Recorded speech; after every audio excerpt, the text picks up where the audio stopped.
I got a question here from Turing's Ghost, who says, Graham and others, I'm looking to improve my video editing skills. What would you suggest as a small thing that you see as an important but often overlooked part or technique of editing? This is something that comes up. I was thinking about this as something small, and it comes up when we're filming, is when you're doing scripted stuff or things that you're sort of planning around, stuff that's not live. Cutting from a shot to a very similar shot is jarring in a weird way that's sort of hard to describe.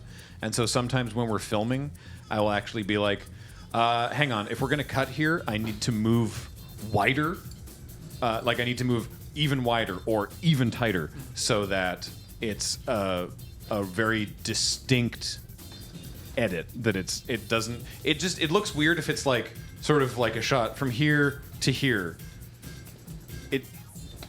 There's no reason for the cut, I guess. It sounds uncanny valley adjacent. Yeah, it looks wrong even if you don't know why it's wrong. It's like psychologically you haven't moved enough as a viewer. Yeah, yeah. There's not enough reason for it, and so it's just. It's just yeah.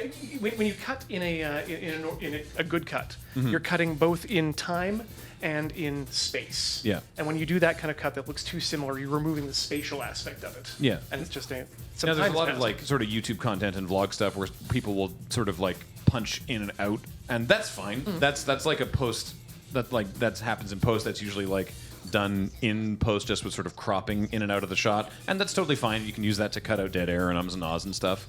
And if that's stylistically what you're going for, that's totally cool. Yeah, one camera, it's easy to do it. Yeah, but if you're doing a thing where you're shooting, especially for scripted stuff, something where you're moving the camera,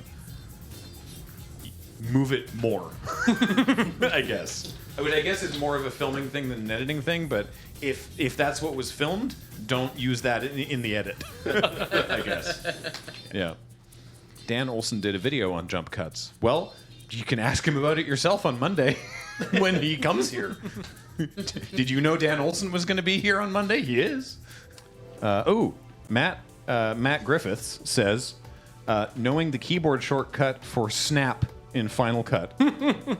Also, hold your shot 2 seconds before start and after end. Yes, when you're recording, hold your shots there. But yeah, knowing the command to, I didn't know that you didn't know this for so long, and I feel so bad because I failed. But yeah, in Final Cut, you can just you can do this in other programs as well. I just don't know if it's always the same command. You just press N to toggle whether or not you're snapping, because sometimes you want it to snap to exactly a cut point, and sometimes snapping to a cut point is preventing you from doing what you want it to do. Extremely frustrating. Yeah. Yeah, learn your keyboard commands. I should figure out what that button is in Premiere Elements. I don't know. It's real use? It does. That's what it was, Matt. Yes, it was Jordan that didn't know that. Right. Jordan, I'm sorry. Different Jordan. The Alpha Flight Jordan. Rachel, do you have any editing thoughts? I have not done any video editing, but there's a similar concept in graphic design that you were talking about two shots being very similar. Is with like fonts or colors or even spaces. If something is close together, or if two fonts look kind of similar or two colors look kind of similar, either make them the same or make them different, because it just looks like a mistake. Yeah. It just looks like you messed something up. And again, it's a vibe thing. Yeah. Please use Garamond and Times in the same document. Oh, God. No. It's a nightmare. I don't know.